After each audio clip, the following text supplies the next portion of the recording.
L'identité de la femme représentée dans la Joconde est l'un des secrets les mieux gardés de l'histoire de l'art.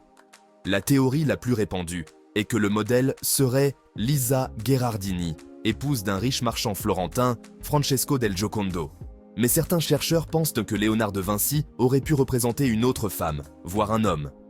Des hypothèses évoquent Isabelle d'Este, la duchesse de Mantoue, ou encore un jeune apprenti de Léonard de Vinci. Le mystère reste entier, alimentant les spéculations et les théories les plus diverses.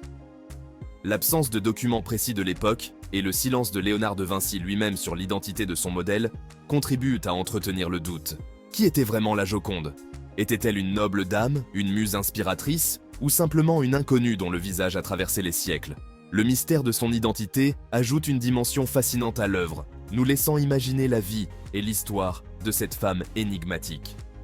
C'est une part importante de la fascination qu'elle exerce encore aujourd'hui. Au-delà de son identité mystérieuse, la Joconde recèle d'autres secrets, dissimulés dans les moindres détails du tableau. Ce chef-d'œuvre de Léonard de Vinci, peint au début du XVIe siècle, continue de fasciner les spectateurs et les chercheurs du monde entier. Chaque coup de pinceau, chaque nuance de couleur, chaque ombre subtile raconte une histoire qui va bien au-delà de ce que l'œil peut percevoir à première vue. Léonard de Vinci, maître de l'illusion et de la technique, a utilisé des procédés révolutionnaires pour l'époque. Son génie ne résidait pas seulement dans sa capacité à représenter la réalité, mais aussi dans sa manière de la transcender. Il a su capturer l'essence même de l'humanité dans ses œuvres, et la Joconde en est l'exemple le plus emblématique. La technique du sfumato, qu'il a perfectionnée, permet de créer des transitions douces et imperceptibles entre les couleurs et les ombres. Cette technique, qui consiste à superposer de fines couches de peinture translucide, donne au portrait de Léonard une qualité presque éthérée. Les contours flous et les transitions subtiles entre les tons créent une illusion de profondeur et de volume qui semble presque magique. C'est ce procédé qui donne à la Joconde son aspect vaporeux et mystérieux. Le visage de Mona Lisa semble émerger doucement de l'ombre, comme si elle était enveloppée dans une brume légère. Cette qualité vaporeuse contribue à l'aura de mystère qui entoure le tableau et à l'impression que Mona Lisa est à la fois présente et insaisissable.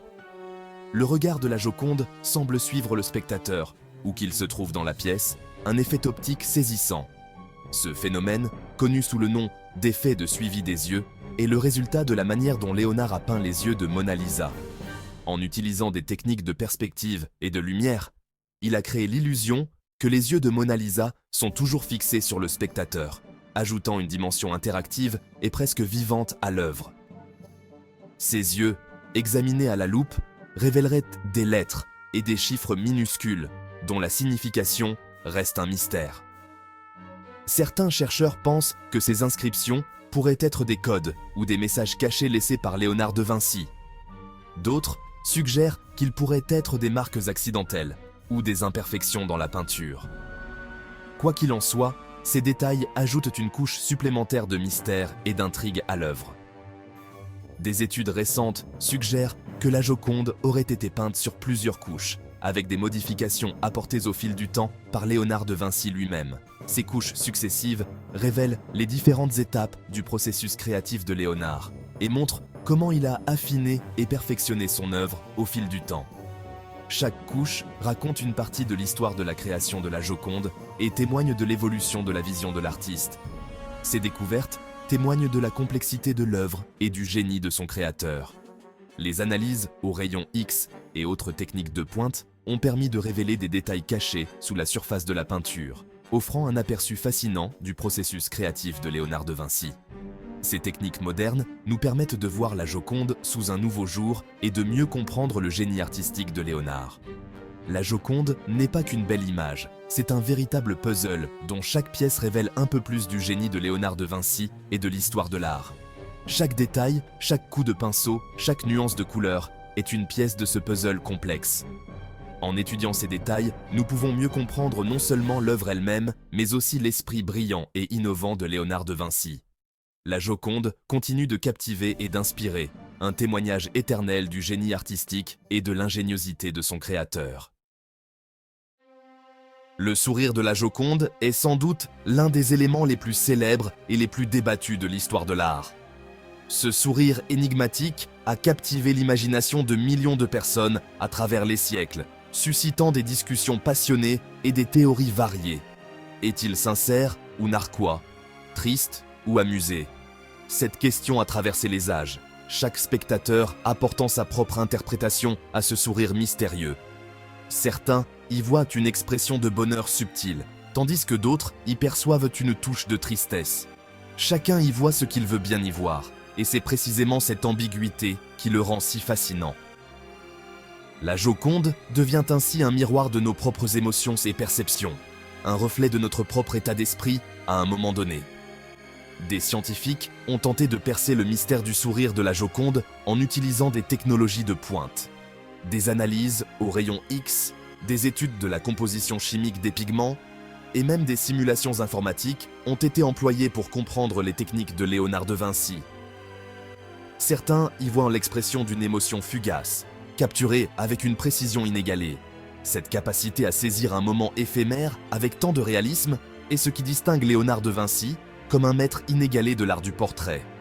D'autres y décèlent un sourire asymétrique, signe d'une possible paralysie faciale chez le modèle. Cette théorie, bien que controversée, ajoute une couche supplémentaire de mystère et de complexité à l'œuvre. Quelle que soit l'explication, le sourire de la Joconde continue de fasciner et d'intriguer, témoignant du génie de Léonard de Vinci pour représenter la complexité de l'âme humaine. Ce sourire, à la fois simple et complexe, est une invitation à explorer les profondeurs de l'émotion humaine. Est-ce un sourire amusé, complice avec le peintre? Peut-être Léonard de Vinci a-t-il réussi à capturer un moment de connivence entre l'artiste et son modèle, un instant de compréhension mutuelle et de partage, ou bien une expression mélancolique, reflétant la tristesse intérieure du modèle. Cette interprétation suggère une profondeur émotionnelle cachée, une tristesse que seul un observateur attentif pourrait déceler. Le mystère reste entier, et c'est peut-être là tout le génie de Léonard de Vinci, nous laisser face à nos propres interprétations, face à la subjectivité de la beauté et de l'émotion. En fin de compte, le sourire de la Joconde est un chef-d'œuvre d'ambiguïté, une œuvre qui continue de défier et d'inspirer, nous rappelant que l'art, comme la vie, est souvent une question de perspective. Léonard de Vinci a su créer une œuvre qui transcende le temps et l'espace, une peinture qui parle à chaque génération de manière unique. Le sourire de la Joconde est une énigme qui ne sera peut-être jamais résolue, mais c'est précisément cette incertitude qui en fait un chef-d'œuvre intemporel. Alors que des millions de visiteurs affluent chaque année au Louvre pour voir la Joconde, chacun repart avec sa propre interprétation, son propre sentiment. C'est cette interaction personnelle avec l'œuvre qui en fait une expérience si riche et si inoubliable. En fin de compte, le sourire de la Joconde est plus qu'une simple expression sur un visage. C'est un symbole de l'humanité elle-même, avec toutes ses contradictions, ses mystères et ses beautés. C'est un rappel que l'art a le pouvoir de nous toucher profondément, de nous faire réfléchir et de nous inspirer. Et ainsi, le sourire de la Joconde continue de briller à travers les âges, un phare d'ambiguïté et de beauté dans le monde de l'art. Un chef-d'œuvre qui, malgré toutes les analyses et les théories, reste un mystère, un trésor inépuisable de réflexion et d'admiration. L'histoire de la Joconde ne se limite pas à sa création. Au fil des siècles, l'œuvre a connu un destin mouvementé, marqué par des événements rocambolesques et une célébrité grandissante. Volée en 1911 au Louvre, sa disparition a provoqué une émotion mondiale. Retrouvée 2 ans plus tard, elle est devenue un véritable symbole. Reproduite à l'infini sur des cartes postales, des posters, des objets du quotidien, la Joconde est devenue une icône de la culture populaire. Son image est instantanément reconnaissable dans le monde entier. Elle a inspiré des artistes de tous horizons, du pop art au street art, chacun réinterprétant le mythe à sa manière. L'engouement du public pour la Joconde ne s'est jamais démenti. Elle est aujourd'hui l'une des œuvres d'art les plus visitées au monde. Elle incarne le génie de Léonard de Vinci, le mystère de la Renaissance italienne et la puissance intemporelle de l'art. La Joconde demeure aujourd'hui une énigme irrésolue, un symbole de mystère et de fascination. Depuis des siècles, elle intrigue et captive les esprits, suscitant des questions sans fin et des théories variées. Pourquoi ce tableau, parmi tant d'autres, a-t-il acquis une telle renommée mondiale? Son regard énigmatique, son sourire indéchiffrable, les secrets cachés dans ses détails continuent de captiver les historiens de l'art, les scientifiques et le grand public. N'oubliez pas de vous abonner et activer la cloche pour ne rien manquer de nos prochaines aventures.